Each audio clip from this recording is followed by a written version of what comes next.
할렐루야. 함께 옆 사람과 인사하겠습니다. 하나님이 함께 하심을 확실히 믿으시길 바랍니다. 한 번 더 크게 이렇게 툭 치면서 하세요. 하나님이 함께 하심을 확실히 믿으시길 바랍니다.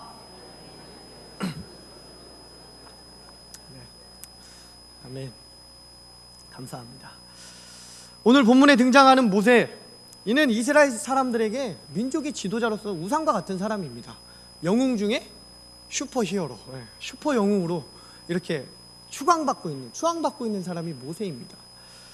모세는 본래 히브리 사람으로, 이스라엘 사람으로서 아들은 태어나면 즉시 죽임을 당해야 하는 애굽의 그 문화 속에서 석 달 동안 그의 부모가 숨겨서 키우다가 도저히 더 이상 키울 수 없게 되자 갈대 상자에 넣어가지고 나일 강가로 떠나보냅니다. 버린 거죠. 그냥 죽일 수는 없으니까 이렇게 상자에 넣어서 버렸는데, 그때 마침 목욕을 하고 나왔던 애굽의 공주가 그 모세를 발견하고 그를 불쌍히 여겨서 왕자로, 양자를 삼아서 왕자로 이렇게 살아가게 됩니다. 모세의 삶은 시작부터가 남들과 달랐습니다. 범상치 않았습니다. 어떻게 보면 당연히 죽어야 되는 운명이었습니다. 하지만 그 당연히 했던 운명을 하나님이 바꿔주셨고, 당연히 다시 3개월만 살아야 되지만 그 3개월이 평생이 되었고, 다시 남들은 그냥 힘들게 노예처럼 살았는데 그 잠깐 3개월 숨겨서 산 걸 통해서 하나님이 모세를 애굽의 왕자로 세워주셨다는 것입니다. 이 안에는 하나님의 놀라운 은혜가, 놀라운 깊은 뜻이 있었습니다. 이렇게 우리의 모세의 전 삶을 놓고 그것을 보면 하나님의 놀라우신 그 섭리를 우리는 발견할 수 있습니다. 저는 모세뿐만 아니라 성경에 있는 모든 믿음의 조상들을 통해서 깨달은 사실이 있습니다. 그 사실은 사람은 결국 삶을 통해서, 즉 태어나서 죽는 그 순간까지 전체를 보고 어떻게 하나님께서 그 믿음의 조상의 삶 속에서 역사하셨는가를 깨달아야 한다는 것입니다. 우리가 그냥 한순간 민족의 지도자로서 모세를 세우신 게 아니고 태어날 때부터 이미 예비하셨고, 어떻게 모세가 민족의 지도자로서 살아가야 하는지를 하나님이 예비하신 삶을 통하여서 모세는 그 전 삶을 통해 하나님께서는 예비하셨고, 또한 믿음의 조상으로서 이스라엘 민족들이 볼 때 정말 슈퍼 영웅으로서 그를 세워주셨다는 것입니다. 본문의 주인공인 모세는 애굽의 왕이 될 수 있는 사람이었습니다. 이 말은 모세가 살던 그 시대에 전 세계를 통치할 수 있는 권력을 가질 수 있는 그 무서운 막강한 권력을 가질 수 있었던 사람이었다는 것입니다. 애굽은, 즉 현 시대에 말하는 이집트는, 이 이집트 왕은 성경에는 바로라고 하기도 하고 세상의 역사 속에서는 파라오라고 이야기합니다. 그 당시 세상을 제패하던 나라의 왕이 바로 바로였습니다. 4,000년이 넘게 지난 지금에도 도저히 믿기지 않을 정도로 웅장하고 어마어마한 그 피라미드와 스핑크스와 많은 신전들을 보면 과연 어떻게 그 시대에 옛날 사람들이 아무런 기계 없이 자신들이 만들었던 그걸로 이러한 웅장한 것들을 만들었을까 하면서 감탄하게 된다는 것입니다. 그게 그 땅에서 배웠던 학문, 그 땅에서 우리가 지금 도저히 생각할 수 없는 것들까지도 배웠던 학문을 배운 사람이 바로 모세였다는 것입니다. 모세는 이러한 위대한 문명에서 왕자로 자라온 분명히 실력이 있는 사람이었습니다. 사도행전 7장 22절에 보시면 모세가 애굽 사람의 모든 지혜를 배워 그의 말과 하는 일이 능하더라라고 증거합니다. 오늘날 컴퓨터로 하는 과학과 수학조차도 그것들을 파헤치기 위한 너무나 힘들고 어려운 문명이 그 시대의 문명이었습니다. 그 엄청난 문명을 가지고 있는 그 나라의 최고의 사람들에게 배운 사람이 바로 모세였습니다. 그러니 얼마나 뛰어났겠습니까? 모세는 그의 말과 하는 일이 능하더라라고 성경은 말씀하는데, 이 말은 모든 일에 뛰어났다는 것입니다. 다재다능했고 할 수 있는 능력들이 많았습니다. 외모 또한 뛰어난 사람이 모세입니다. 출애굽 그 2장 2절에 그 여자가 임신하여 아들을 낳으니 그가 잘생긴 것을 보고 라고 말씀합니다. 연약해 보였으면 죽였겠죠. 하지만 그가 잘생겼다, 이 말의 내포는 강하고 튼튼하고 무언가 할 수 있을 만큼 멋있게 생겼다라는 겁니다. 이 아들에게 무언가가 느껴졌으니까 하나님이 그 아들을 죽이지 않도록 성령의 은혜로 감싸주셨다는 것입니다. 그만큼 모세는 몸도 건강했습니다. 또 자기 동족을 괴롭히는 애굽 사람을 맨손으로 때려 죽인 사람입니다. 그만큼 힘도 좋았고 그만큼 능력도 좋았고 또 쫓겨서 도망가서 목동들과 여러 명의 목동들과 싸워서 이긴 사람이 모세였습니다. 목동은 절대 연약하지 않습니다. 맹수와 싸워야 되고 도둑들과도 싸워야 되고 어떠한 많은 경험들을 한 사람들이 목동인데, 한 사람과 싸운 게 아니라 여러 명의 목동하고 싸워서 이긴 사람이 모세였습니다. 모세는 몸도 건강했고 외모도 출중했고 무엇이든지 할 수 있는 학력도 있었고 또 많은 능력들이 있었습니다. 모세는 또한 나이 40이 되매 그의 형제 이스라엘 자손들을 돌볼 생각이 났다라고 성경은 증거합니다. 즉 약하고 고통받는 사람들을 돌볼 줄 아는 사람, 내가 최고의 자리에 있을 때라 할지라도 모세는 자신의 동족들, 불쌍하고 고통받고 있는 자신의 동족들을 돌볼 줄 아는 그런 심성이 좋은 사람, 좋은 성품을 가진 사람이었다는 것입니다. 지적으로나 인품으로나 건강한 신체나 어느 곳으로 흠잡을 수 없는 위대한 사람이었습니다. 금수저 중에 금수저요, 엄친아 중에 엄친아. 엄친아는 뭔지 아시나요? 엄마 친구 아들, 비교하는 단어입니다. 엄마 친구 아들이 이렇게 뛰어나다. 네. 그만큼 뛰어난 사람, 그리고 장래가 충만한, 미래가 탄탄한 그런 사람이었습니다. 그런데 40년간 애국에서 교육을 받고 훈련받고 모든 것 중에 뛰어나고 뛰어난 사람이었던 모세는, 그 모세가 왕자에 앉아야 했을 모세가 40년 뒤에 지팡이 하나 들고 양을 치는 목동이 되었다는 것입니다. 모세는 자기 동족을 괴롭히는 애굽 사람을 때려 죽이는 일로 인하여서 도망자가 됩니다. 미디안 광야로 도망쳐서 지내고 맙니다. 지난날의 영화와 꿈은 사라지고 이제는 그저 이렇게 양치다가 늙어 죽는, 그냥 할 일은 양치는 일이죠. 양과 하면서 대화하며 그렇게 지내는 그런 앞이 희망이 보이지 않는 미래만 앞놓인 그런 사람이 되고 말았습니다. 그의 인생은 정말 꼬여버렸습니다. 꼬여도 너무 꼬여서 돌아갈 수 없는 그런 신세, 너무나 높은 자리에서 너무나 낮은 자리로 이렇게 내려와 버렸습니다. 지난날 그렇게 열심히 배웠던 애굽의 지혜와 문명과 학식과 많은 훈련들이 물거품처럼 아무런 소용이 없게 되어버렸습니다. 그렇게 말을 잘한다는 칭찬을 들었는데 이제는 하루 종일 40년을 양과 대화하며 살았더니 말을 잘 못하는 말더듬이가 되어버렸습니다. 한 주먹의 사람을 때려눕혔던 건장한 사람이었는데 이제는 늙고 지쳐서 아무것도 할 수 없어 버린 지팡이 하나로 양을 치는 목동이 되었다는 것입니다. 그런데 말입니다, 어느 날 하나님께서 모세를 부르셨습니다. 출애굽기 3장 4절에 하나님께서 떨기나무 불꽃 가운데 모세야, 모세야 하면서 부르셨습니다. 내가 내 백성의 고통을 보았고 내 백성의 부르짖음을 다 들었다. 내가 그들을 애굽 손에서 건져내고 약속의 땅 가나안 땅으로 인도하기 위하여 너를 애굽 왕 바로에게 보내겠다라고 하나님께서 모세를 부르셨습니다. 그러자 출애굽기 3장 11절에 보시면 모세의 첫 번째 변명이 나옵니다. 하나님이 너를 선택해서 불렀는데 모세는 아멘 하고 간 게 아니고 변명부터 시작합니다. 내가 누구이기에 바로에게 가서 이스라엘 자손을 애굽에서 인도하여 내리까 하면서 가지 못하겠다고 하나님께 먼저 변명을 합니다. 이 말은 내가 나를 모릅니다. 나는 약한 자입니다. 바꿔 말하면 하나님, 나는 자신 없습니다. 나는 이제 할 수 없습니다. 나는 못합니다. 또 나는 도망자입니다. 죄를 짓고 도망간 못난 사람입니다. 이런 말이 내포되어져 있습니다. 건강한 삶을 살아가려면 가장 필요한 것이 건강한 자아상입니다. 건강한 자아상을 가진 사람만이 건강한 미래로 갈 수 있습니다.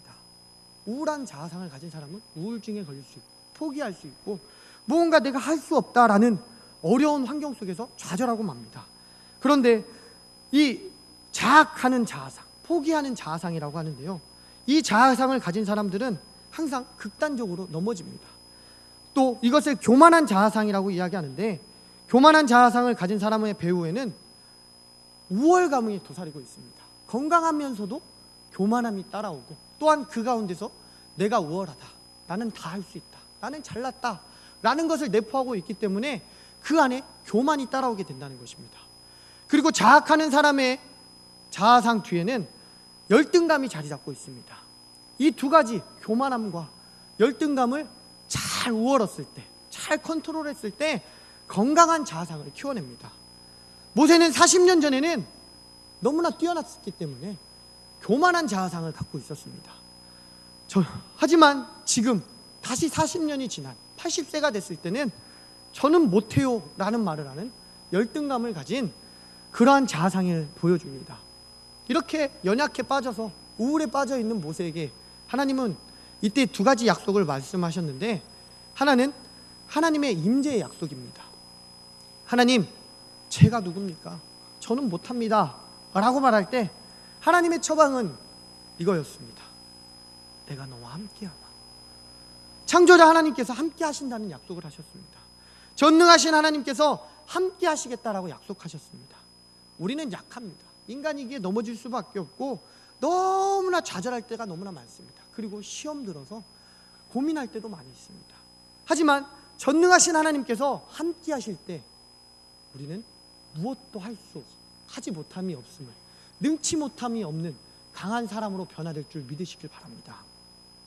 또 하나의 약속은 하나님의 인도하심이었습니다. 우리 다 함께 출애굽기 3장 12절을 읽어봤으면 좋겠습니다. 3장 12절입니다.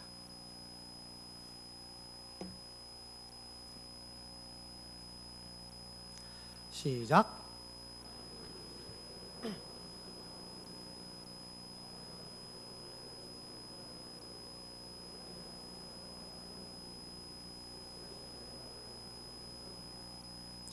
아멘. 이 12절에 나오는 이 산은 어디일까요? 모세와 약속했던 이 산, 신의 산입니다. 모세가 계명을 받았던, 하나님을 만났던, 하나님께서 다시 이 산으로 너를 보내겠다, 다시 올 수 있도록 인도해 주시겠다라는 약속을 출애굽을 통하여서 하나님이 지키셨다는 것입니다. 모세를 신의 산에서 만나셨습니다. 이 말씀대로 모세가 이스라엘 백성들을 인도하여서 홍해를 건너서 신의 산에서 하나님께 경배합니다. 말씀대로 이루어졌다는 것입니다. 모세와 함께 하셨던 그 하나님이 오늘도 우리와 함께 하실 것을 약속하셨고, 지금도 성령님을 통하여서 언제나 우리 곁에 늘 함께 하고 계신다는 것입니다. 믿으시길 바랍니다. 모세의 두 번째 변명은 하나님이 이렇게 함께 하겠다라고 이야기했는데, 그 두 번째 변명은 이겁니다. 내가 하나님을 모릅니다. 하나님이 내가 너와 함께 하겠다라고 약속을 하셨는데, 모세가 이야기한 건 하나님, 제가 하나님을 모릅니다, 이겁니다. 3장 13절에 모세가 하나님께 아뢰되 내가 이스라엘 자손에게 가서 이르기를 너희 조상의 하나님이 나를 너희에게 보내셨다 하면 그들이 내게 묻기를 그의 이름이 무엇냐라고 하리니 내가 무엇이라고 그에게 말하리까? 라고 모세는 하나님께 질문합니다. 내 백성들을 내가 인도할 때 그 백성들이 하나님을 잘 모릅니다.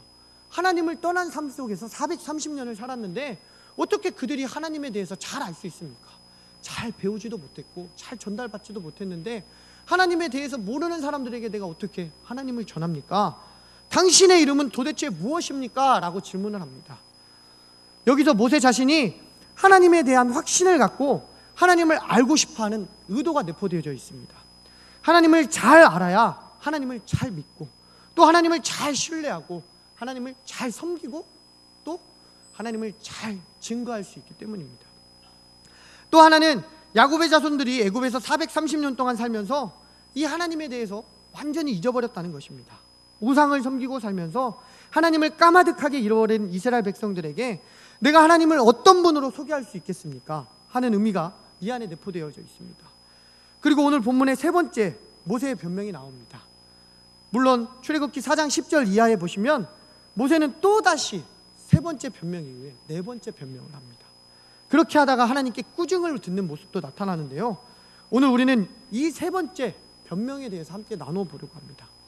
지금까지 모세는 변명하는 그 모세를 하나님께서는 누누이 설득하셨습니다. 못하니까 그래 포기해라가 아니고 하나님의 임재를 가시떨기 나무에 불꽃으로 불이 붙어도 타지 않는 초자연적인 방법으로, 기적적인 방법으로 보이셨고, 나는 스스로 있는 자다. 영원하시고 언약이 신실하신 하나님을 그 하나님 자신을 모세에게 보여주셨고, 분명한 하나님의 약속과 보증에도 불구하고 모세는 계속적으로 못한다, 저는 못해요, 저는 할 수 없어요 라고 계속 변명을 했다는 것입니다. 왜 계속 변명을 할까요? 물론 우리는 40년 전 모세가 겪었던 그 두려움, 악몽과 같은 사건을 생각해 볼 수 있습니다.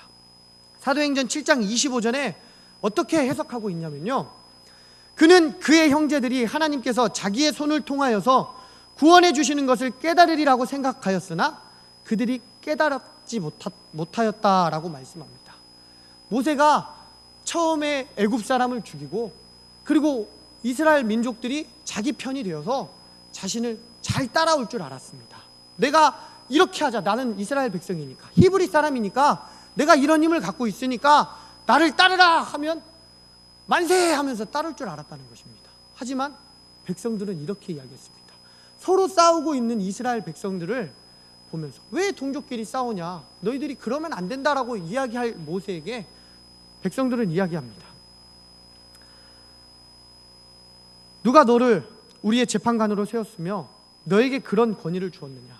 너는 도대체 누구냐?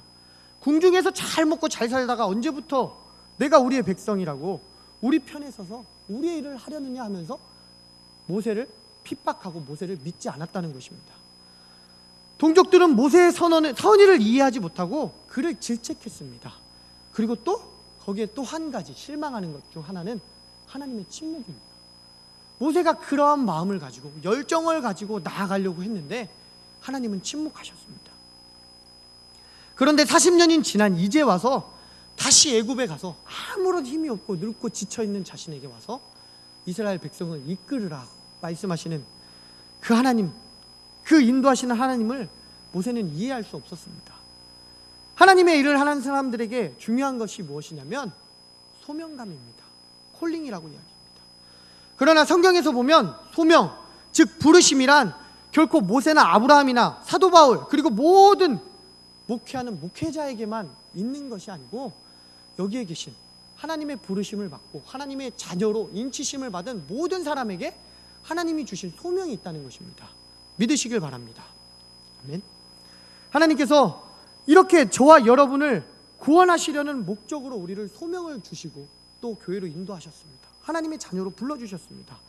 하지만 이 구원하려는 목적만 가지고 계신 것이 아니고 지옥에 안 가고 천국만 가면 되는 것이 아니라 하나님은 우리가 이 땅에 사는 동안 우리를 사용하시고 또 우리를 통하여서 준비하신, 계획하신 일들이 있어서 우리를 구원하시고 하나님의 자녀로 불러주셨다는 것입니다. 그렇다면 내가 구원받은 자녀로서 한평생 주를 위하여 어떤 일로 내 인생을 소모할 것인가? 라는 우리는 의문을 갖고 살아가야 합니다. 과연 하나님이 나를 불러주셨는데 나는 어떤 믿음으로, 어떠한 자녀의 삶으로, 어떤 그리스도인으로 살아갈지 하나님이 나를 어떻게 부르셨는지 깨달아야 한다는 것입니다. 미리 깨달은 사람도 있고 아직도 그 부르심을 기다리는 사람들도 있습니다. 준비된 때를 하나님이 그 사람이 준비될 때까지 기다리고 계신다는 것입니다. 그렇게 하나님은 소명을 주셨습니다.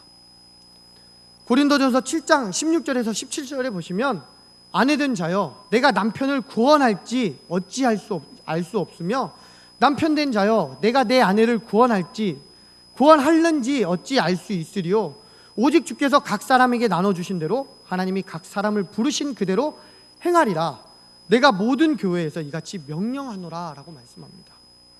부르신 그대로, 즉 믿지 않는 남편이나 믿지 않는 아내를 주셨다면 한평생 그 사람의 영혼을 구하기 위해서 주님이 나를 부르셨다는 소명을 가지고 살아가라는 말씀입니다. 여러분, 천하는 한 영혼은 천하보다 귀합니다. 그리스도 앞으로 인도할 수 있는 것은 우리 인생에서 매우 중요한 소명이라는 것입니다. 그러나 믿지 않는 사람을 구원하기 위해서 꼭 안 믿는 사람을 만나라는 것이 아닙니다.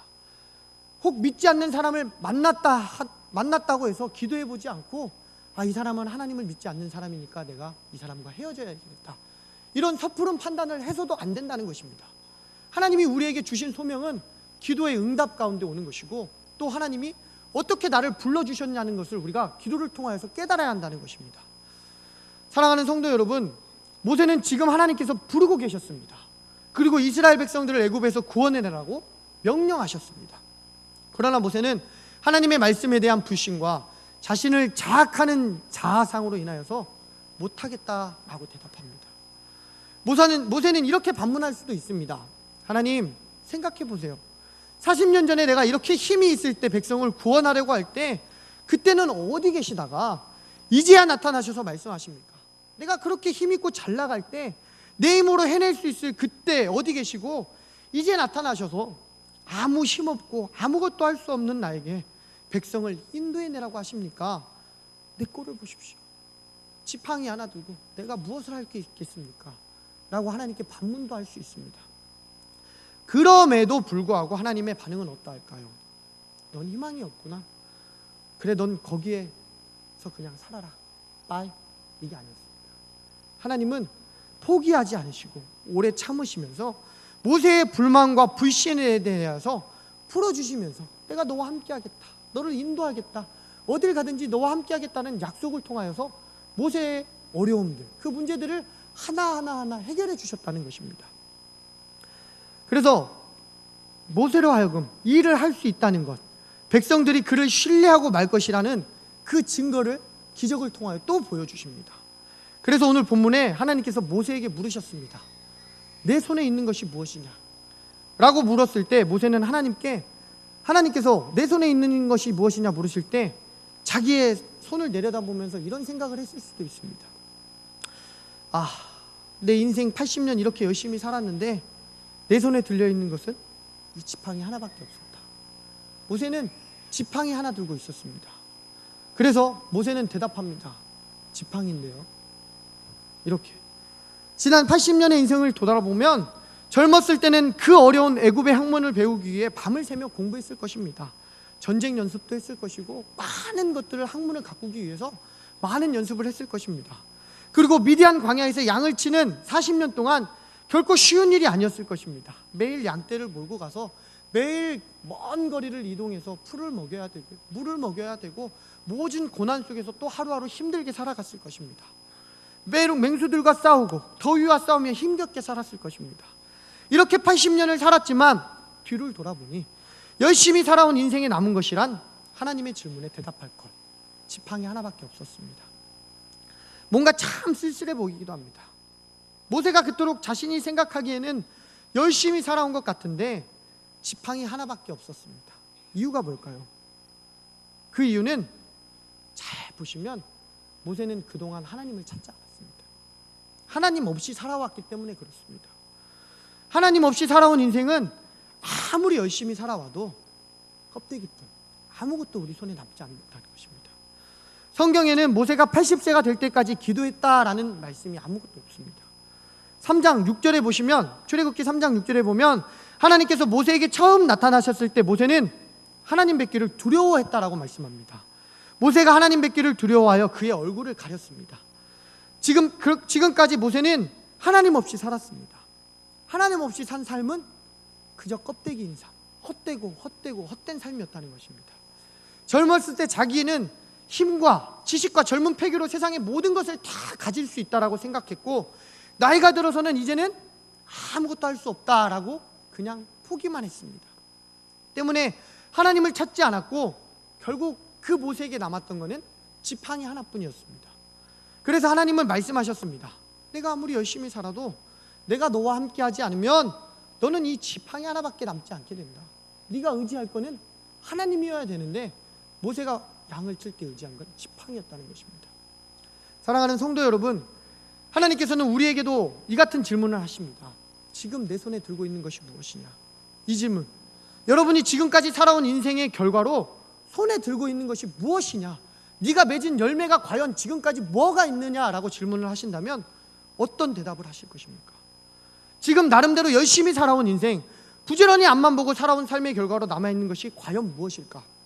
혹 광야에 서 있는 이 모세처럼 젊을 때의 꿈과 희망은 사라지고 하루하루 살아가는 현실에 매여서 너무 힘들고 지쳐있는 그 현실에만 매여있는 것이 아닌가 한번 뒤돌아봐야 한다는 것입니다. 참 우리는 실패할 수 있습니다. 무너질 수 있습니다. 내 인생이 어쩌다 이렇게 되었나 하는 생각이 들 수 있습니다. 모세도 그 지팡이만 보면서 좌절했을 수도 있습니다. 그러나 절망해서는 안 됩니다. 절망하지 마십시오. 하나님 앞에 엎드려 기도하면 능치 못함이 없습니다. 하나님이 내게 무엇을 해야 합니까? 하나님, 내가 무엇을 해야 합니까? 하나님께서 나를 통해서 이루고자 하시는 뜻이 무엇입니까? 라고 우리는 엎드려 무릎으로 기도해야 한다는 것입니다. 지금까지 모든 실패를 뛰어넘는 놀라운 은혜를 하나님께서 베풀어 주실 것을 믿으시길 바랍니다. 그리고 믿음으로 기도하는 겁니다. 그러면 하나님이 길을 인도해 주십니다. 믿음에는 참 어려운 문제들이 계속해서 닥쳐옵니다. 신앙으로 살려고 애를 써도 무언가 하려고 나는 애를 쓰는데 하나님이 주는 시험도 있고 사단이 주는 시험도 있고 너무나 많은 시험들이 우리를 유혹합니다. 이 길이 맞는지 저 길이 맞는지 우리는 판단하기 너무 어렵습니다. 기도 외에는 하나님이 우리를 지혜를 주실 수 없고 기도했을 때 주시는 마음의 감동으로 따라가지 않는 한 우리가 쉽게 그 일들을 결정하는데 내 욕심과 내 생각으로 결정할 일들이 넘쳐난다는 것입니다. 그래서 우리가 하나님께 기도하면 하나님께서 그 길을 열어주시는데 겨우 내 손에 있는 것, 모세의 손에 있는 건 지팡이 있는데 하나님께서는 그 지팡이를 어떻게 하라고 하셨냐면 던져버려라 그러셨습니다. 너의 지팡이, 네가 지금 갖고 있는 것, 그동안 갖고 있었던 것 중에 가장 귀한 것 중에 하나였던 지팡이 또한 던져버려라 라고 이야기합니다. 그때 모세는 고민했을 수도 있습니다. 고작 남은 거 이거 하나인데 이것밖에 없으니까 던질 수 있어 라는 생각도 할 수 있지만 우리는 하나님을 의심해서도 안 되고 시험해서도 안 됩니다. 하나님이 던지라 했을 때 모세가 순종했습니다. 순종하지 않았다면 또 기적은 일어나지 않았습니다. 하지만 모세가 그냥 아무 생각 없이 던진 게 아닙니다. 자신의 가장 소중했던 그 지팡이를 던졌습니다. 던졌을 때 뭐가 나타났냐면 뱀이 나타났습니다. 자신의 그것들을 던졌는데 뱀이 나타났습니다. 이 뱀은 뭐냐면 애굽의 왕을 뜻합니다. 바로 왕을 이야기하는 것입니다. 뱀이 바로 왕인데 바로 왕의 머리의 왕관에는 뱀의 형상이 있었습니다. 코브라의 형상을 달고 있는 게 바로 왕입니다. 뱀을 지팡이를 던졌을 때 뱀이 나타났는데 하나님께서 이 뱀을 보여주셨고 또 하나님이 이 뱀을 통하여서 모세에게 명령하신 또 하나의 명령이 있었습니다. 뭐냐면 뱀을 잡는데 어디를 잡으라고 하셨냐면 꼬리를 잡으라고 했습니다. 어른들은 잘 아시죠? 뱀의 꼬리를 잡으면 어떻게 될까요? 물립니다. 뱀을 잡을 때는 어디를 잡아야 할까요? 목을 잡아야 됩니다. 그래야 뱀이 공격할 수 없는데 꼬리를 잡게 되면 물려서 죽게 됩니다. 그러면 모세는 분명히 두려웠을 것입니다. 내가 이 꼬리를 잡게 되면 이 독사의 꼬리를 잡게 되면 나는 죽을 수도 있는데 두려움 가운데 떨 수도 있는데 그 모세는 그때 순종합니다. 또 꼬리를 잡으라는 그 하나님의 명령을 순종했을 때 꼬리를 잡았을 때 어떻게 됐나요? 다시 지팡이로 변했습니다. 이게 믿음입니다. 하나님의 말씀에 할 수 없을 때도 순종했을 때 기적이 일어났습니다. 뱀의 꼬리를 잡았더니 지팡이가 다시 되었습니다. 하나님이 명령하신 대로 했더니 뱀을 잡았다는 것입니다. 바로를 이길 수 있는 힘을 주시겠다라는 확신을 주셨다는 것입니다. 우리는 우리의 힘으로 할 수 없는 것들이 너무나 많습니다. 하지만 하나님이 주신 그 은혜, 하나님이 나와 함께하는 그 지팡이를 우리가 잡을 때 능치 못함이 없습니다. 그래서 모세는 고백합니다. 처음에 모세가 갖고 있었던 지팡이는 어떤 지팡이였냐면 그냥 자신의 지팡이였습니다. 내 지팡이. 그런데 오늘 본문에 보시면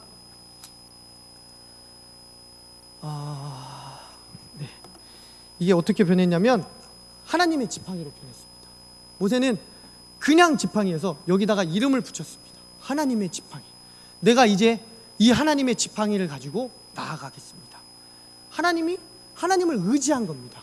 나를 의지한 게 아니고 하나님을 의지하고 나아갈 때 홍해를 갈랐고 반석에서 물을 냈고 모든 기적들이 일어났다는 것입니다.